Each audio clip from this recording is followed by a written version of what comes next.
Hey everyone! So you just took that career research assessment, and some of you might be thinking, I scored low on most of these. Am I behind? Not at all. You're exactly where you should be, ready to learn something that'll change how you think about your future. Let me ask you this. Have you ever been totally convinced about something, only to find out it was completely different than you expected? Maybe you thought automotive tech was just changing oil, or that being a chef meant you'd be creating fancy dishes all day like on TV. Here's the thing, we've all been there. And that's exactly why learning to research careers properly isn't just helpful, it's essential. Think about it. You're going to spend over 90,000 hours of your life at work. That's more time than you'll spend doing anything else except sleeping. So, figuring out what actually fits you isn't just smart, it's survival. Here's what most people don't tell you about career research. There's actually a system to this, and once you know it, you'll have an advantage over most adults who never learned how to do it right. First, labor market information. I know, sounds boring, but think of it as your career cheat sheet. This tells you how many jobs actually exist, what they really pay, and what training you need. The Bureau of Labor Statistics has all this data for free, the same information that employers use to make decisions. But here's the key, don't just look at today's numbers, look for trends. Maybe welding pays great now, but what about when robots start doing more welding? Or maybe solar panel installation seems small now, but it's growing fast as more buildings go green. Now, when you're using career databases, here's a pro tip.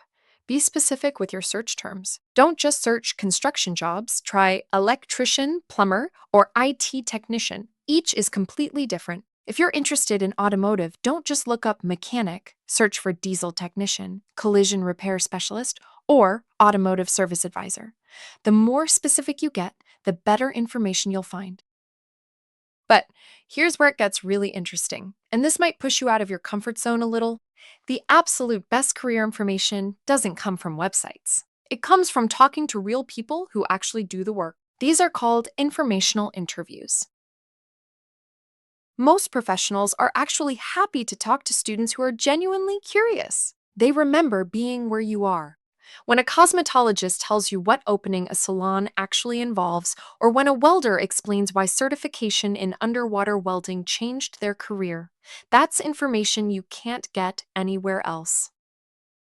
And speaking of change, every industry is evolving right now. The electrician job today isn't the same as 10 years ago. Smart home systems, electric vehicle charging stations, renewable energy, these are all creating new opportunities within traditional trades. The culinary world isn't just restaurants anymore.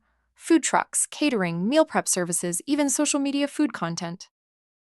So, how do you stay on top of trends? Follow trade publications, join professional associations that offer student memberships, and check out social media creators who work in fields you're interested in. Just remember, social media gives you individual perspectives, not the whole picture. Here's your reality check. Not all career information is reliable. Some websites are outdated, some sources are biased. Always check when information was published, cross-check facts across multiple sources, and if something sounds too good to be true, it probably is. Here's your action plan. Start with broad industry overviews, then zoom in on specific careers that interest you. Create a simple system to track what you learn, maybe just a notebook where you can compare different options. And remember, this isn't one and done. The job market changes, and your interests might evolve too. Look, you can't control the job market, but you can absolutely learn how to read it. That gives you power. The power to make informed decisions instead of just hoping things work out.